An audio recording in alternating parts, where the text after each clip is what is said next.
Faker is slouched in his chair. Samsung Galaxy walked triumphantly out into the center of National Stadium in Beijing, China. They had just won the 2017 League of Legends World Championship with a brutal 3-0 sweep over SK Telecom T1. Faker needed help to even shake Samsung's hands. He sat back down, completely defeated. For maybe the first time in his career, he felt human to the League of Legends world. He put his head in his hands and actually began to cry. We all assumed that he would be the one back on that grand stage, but maybe Faker knew something we didn't. His crown of best player in the world had begun to slip. Faker needs no introduction.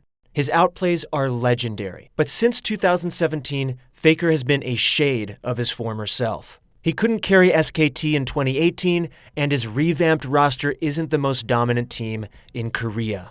The best player in the world should be on the best team. Sure, League has inherently changed in the past few years. The bottom lane has been turned upside down. Aggressive jungling is a requirement rather than an option. But maybe most importantly, League is no longer about your best player. League has always been a team game, but now it seems even more crucial that everyone is contributing something. Depending on the meta, solo carries can win games, but a championship? You'd be hard-pressed to find that. 2018 was, for all intensive purposes, a disaster for Faker and SKT. Faker showed a few flashes of brilliance, but every other team just seemed to be passing by. In 2019, Faker finally has help, but the results haven't come just yet.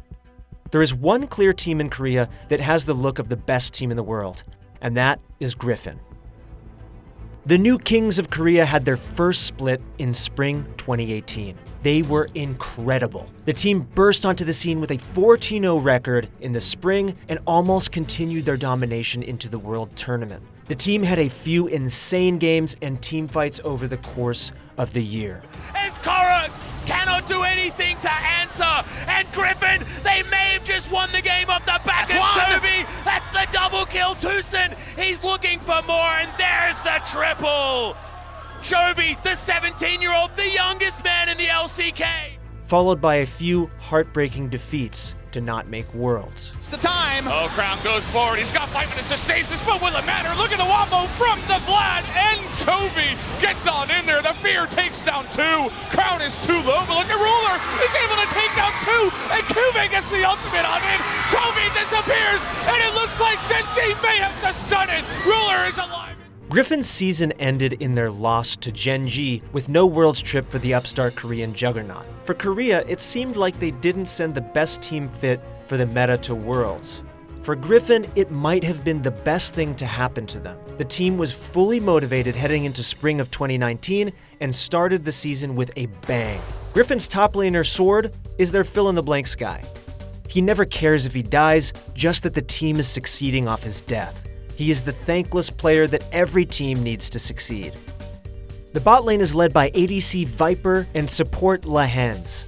Viper might actually be the most confident player in the world and backs it up with immaculate mechanics. The dude has literally 2 wins with Teemo. Lahens is the crazy man that every team needs. Lahens is the playmaker, as all good supports are. And the team's ringleader, and maybe their best solo queue player, is their jungler, Tarzan. This man is a jungling genius. His pathing is immaculate, and he's always in the right place at the right time. He even finds new ways to innovate. For one, let's take a look at how he bought a redemption on Olaf and turned a few fights around. The R was always there. It used to be a silence, became an R interrupt. Oopsie from Canyon. Now the bot side of the map. Okay, here we go. First hero's entrance, gonna go wide as Hoyt. Super low is gonna be taken out. Showmaker with no mana as well. Nuguri trying to go one. Every jungler should study Tarzan. The shining light and new best player in the world is their mid laner, Chovy. Chovy has gotten all of the headlines so far because of his ridiculous KDA this split. As of week 5, he has died only once. Once! Unfortunately, he has died a few times in the last 2 weeks, but he's always said he doesn't play for his KDA. Are you gonna try not to die as much as possible? If there's a situation where I have to die, I will die for my teammates. Chovy's champion pool is a bear. Similar to Faker, he plays everything. Good luck if you actually want to ban him out. The young Griffin mid laner has played Orianna, Sion, Urgot, Zoe, Akali, Lissandra, Irelia, Galio, Jace, Aatrox, and Vel'Koz. And that's just what we could find. He definitely has a couple other pocket picks too that he hasn't brought out yet. The craziest thing about Chovy's champion pool is just how well he plays each one. He smashes his winning lanes and still wins losing lanes. He looks unbeatable. Chovy entered the LCK as the youngest player in the league last year. Everyone is already trying to keep up with him. Chovy can be mistaken for a lane-dominant player, but his team fighting is actually his strong suit.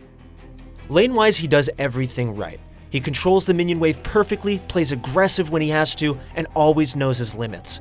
He even throws in a few flashy plays for the crowd as well. Look at this LeBlanc kill. He straight up dodges everything possible. Who cares if Lee Sin is near mid? Chovy is just way too clean to do anything about it. Chovy can also play for the team. This one as, oh, you thought you could take the mountain, Drake. You are sadly wrong, as the head's gonna bang together once again.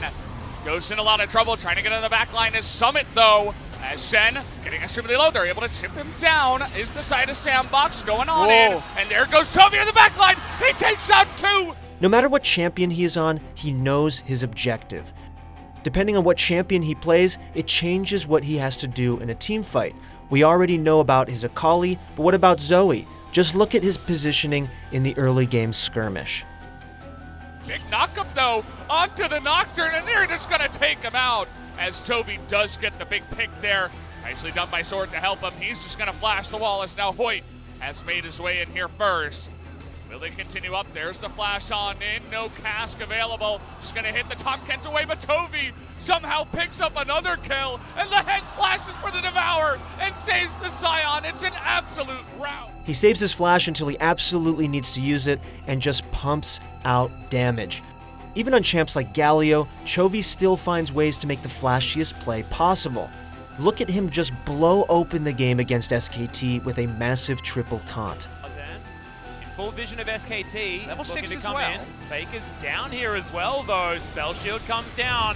Tarzan with the paranoia steals away his own red buff, and oh, that's an overstep. The flash out, the flash in with the taunt, double kill instantly for Chovy and Faker. So why are we focusing on Chovy? Chovy is eerily reminiscent of a young Faker.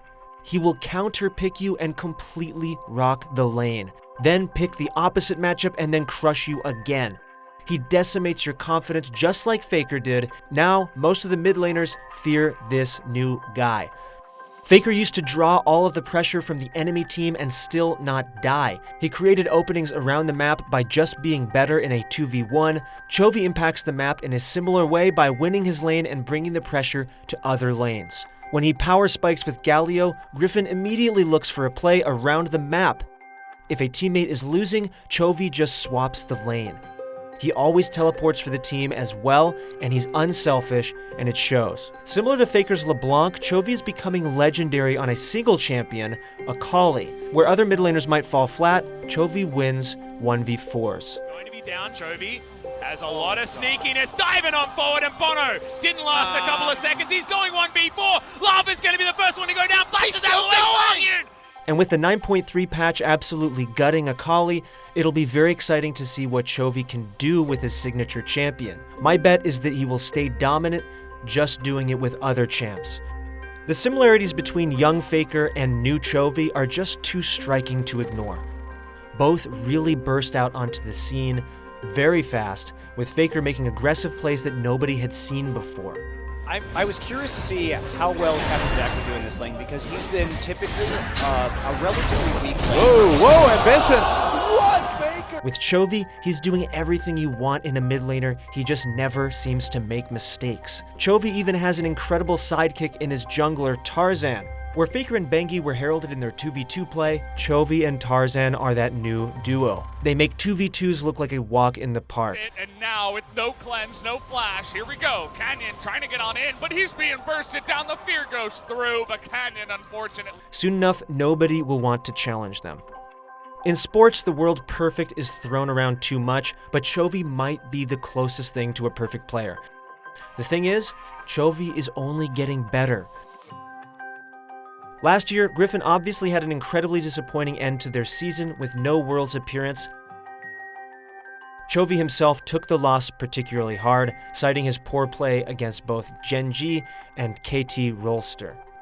그리핀이 롤드컵에 갔으면 어땠을까? 해외에서도 한국에서도 그렇게 이야기를 많이 했었어요. 그래서 그런 말을 들으면은 투지가 생겨나는지 어떤 기분이 드는지 궁금하거든요. 그런 말을 들으면은 별 기분 안 들고 그냥 롤드컵 못 가게 된 그거 경기력밖에 생각이 안 나요. 이제 다음에 또 2019년에 잘하면 되니까. 그러면은 이제 2019년이 다시 돌아오고 새롭게 시즌을 시작하게 됐는데 올해의 목표가 있는지 한번 여쭤보겠습니다. 올해 목표는 솔랭 1등 한번 찍어보는 게 일단 제 목표예요. 여태까지 한 번도 못 찍어봤어요. 2등, 3등은 가봤어도 이번에 1등 한번 꼭 찍고 그리고 스프링 시즌 시작하잖아요. 2019년 무조건 그냥 모든 시즌 다 잘한 다음에 롤드컵 가서 제가 최고다라고 한번 증명하고 싶어요. Both losses seem to have motivated Chovy. He came back as an absolute force and looks unstoppable. Nobody has answered his call in the mid lane yet. The only thing left, conquering the international world. Expect Griffin to make MSI and expect Chovy to finally become a household name. That's it for our thoughts on Chovy and Faker. Please let us know in the comments what you think about this. If you're interested in getting better at League of Legends and getting higher rank, please check out ProGuides.com where we offer guides with pro players to help you guys get better. Thanks for watching, guys, and good luck in your next games.